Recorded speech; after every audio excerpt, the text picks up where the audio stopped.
Маленькие серые щенки отчаянно звали на помощь, они никак не могли понять, почему их мама, так давно отправившаяся на охоту, до сих пор не вернулась. Охотники, получавшие удовольствие от сиюминутной власти над миром, метким выстрелом лишили малышей будущего и обрекли на верную гибель. Люди прекрасно видели, что волчица была кормящей мамой, но это их не остановило. Своего единственного сына Надежда Ивановна похоронила больше года назад. После этого все ждала, когда и сама к сыну отправится, но раньше положенного срока не уйдешь. Ольга, невестка, вместе с внучкой сначала часто навещала свекровь. Но чтобы заработать денег и прокормить семью, ей приходилось подрабатывать на выходных. Своих родителей у Ольги не было. Надежду Ивановну она любила как родную мать, да свекровь ей отвечала тем же. Как-то Надежда Ивановна пожалела Ольгу. «А знаешь, хватит тебе, дочка, мотаться туда-сюда, давай-ка ты оставляй у меня внучку, так и мне повеселее будет и тебе легче». «Да что вы, мама, мне не в тягость вас навещать, горе-то у нас с вами общее. Вы сына потеряли, а я мужа, ведь для нас обеих он был самый дорогой и родной человек». Только после долгих уговоров внучка Диана осталась жить у бабушки. Ольга все равно часто приезжала к ним, продукты привозила, одежду, гостинцы. Так прошло 2 года. Таким положением вещей была очень недовольна Рита, дочь Надежды Ивановны.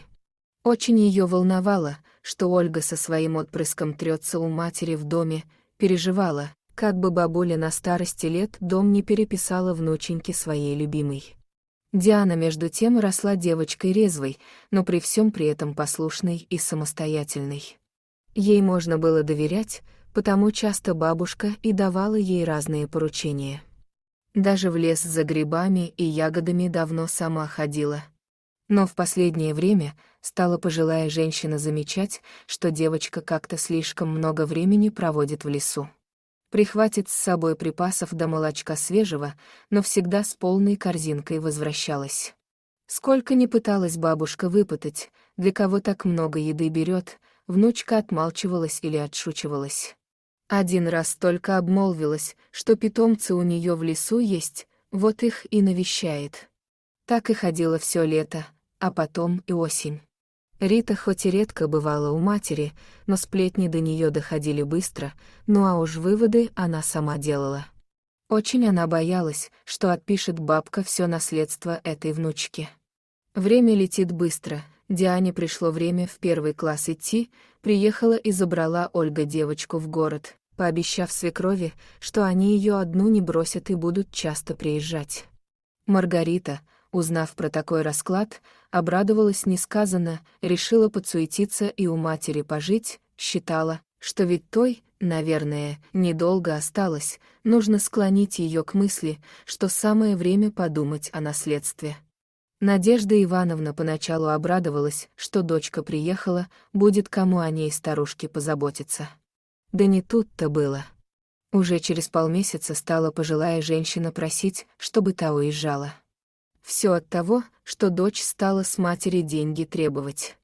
Все свои сбережения на будущие похороны у Ольги хранились, не хотела старушка, чтобы дома они были. Ольга на выходные приезжала, как и обещала свекрови.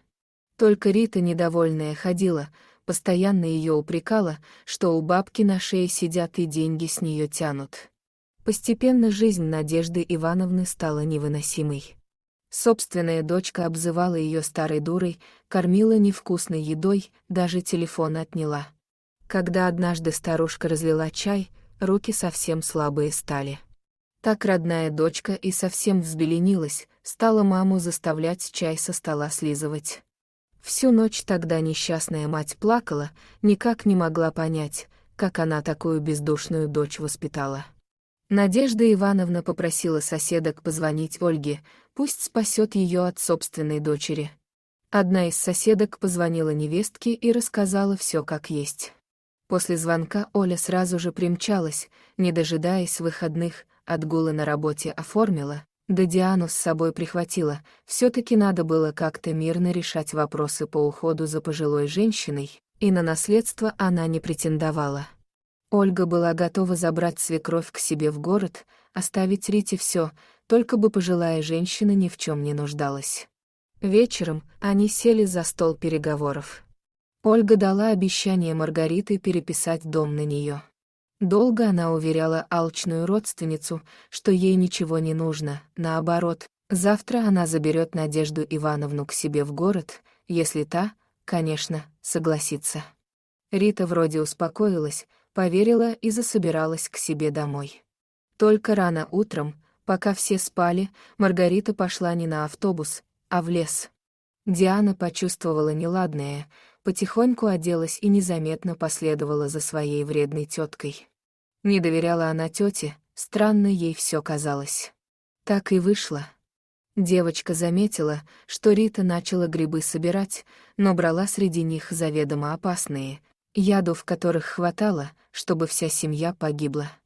Спустя какое-то расстояние на тропинке, по которой шла Рита, возникла фигура злобного серого хищника.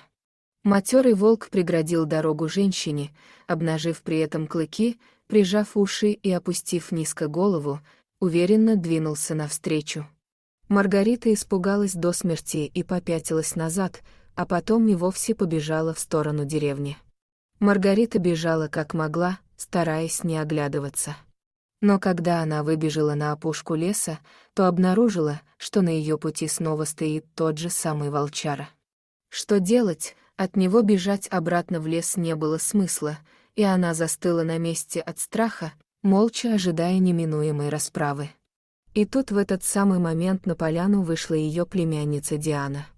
Совершенно спокойно она подозвала к себе волка, а тот, повинуясь ее голосу, подошел к девочке и взял лакомство из ее рук.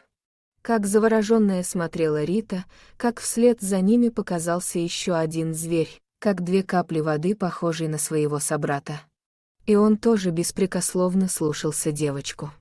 От всего увиденного тетка совершенно потеряла дар речи, а девочка тем временем по-доброму сообщила: «Вот что, тетя, если ты еще хоть раз будешь обижать бабушку или маму, то я на тебя по-настоящему натравлю своих друзей-волков.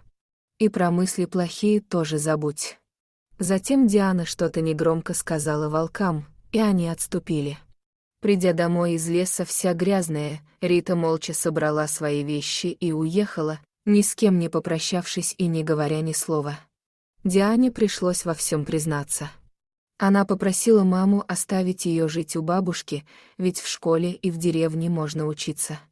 И поведала она маме и бабушке историю, как с весны до осени выкармливала в лесу двух волчат, которые осиротели.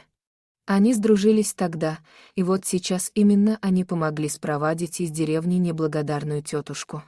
Тогда и поняла старая женщина причину ежедневных походов внучки в лес.